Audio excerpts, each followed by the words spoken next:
Thanks for joining us at 9. I'm Mackenzie Davis. Two community leaders in Madison were arrested on Friday. Maya Pearson, who is the vice president of the Madison Board of Education, and Brandy Grayson Tuck, founder and CEO of the nonprofit Urban Triage. The alleged incident is now under investigation by Madison Police and the Office of the Independent Police Monitor. WMTV's Ashley Wheel has been following this story today and joins us now live in studio with more details. Ashley. That's right. There are still a lot of questions we are continuing to ask to learn more about the situation and what happened. But what we do know is that Brandy Grayson Tuck was arrested for 3 charges of disorderly conduct and also for operating while intoxicated.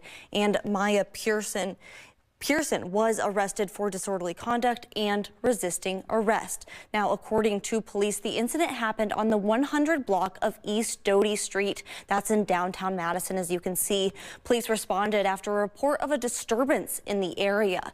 Taking you to that area with new video from today, MPD says that employees of a business on East Doty called police after Grayson and Pearson allegedly drove over cones into a loading zone.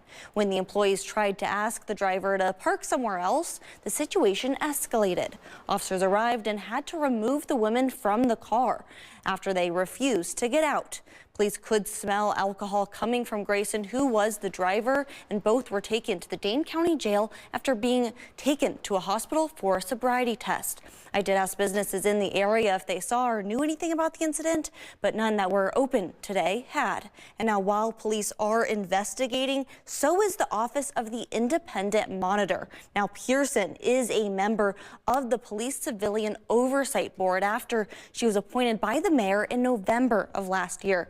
I also reached out to the mayor's office for comment, but they declined, saying the OIM is no longer part of the mayor's office. The Independent Police Monitor said in a statement that the situation is unique because of Pearson's role, but they are reviewing video evidence that they believe raises questions and needs careful review.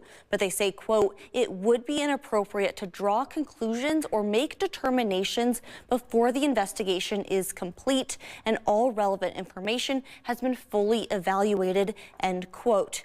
We also have messages out to Maya Pearson, Brandy Grayson, and the Office of the Independent Police Monitor to learn more. I did get statements from Urban Triage and the Madison Metropolitan School District. Both organizations acknowledged that they are aware of the incident and the arrests, but they are unrelated to either of their work.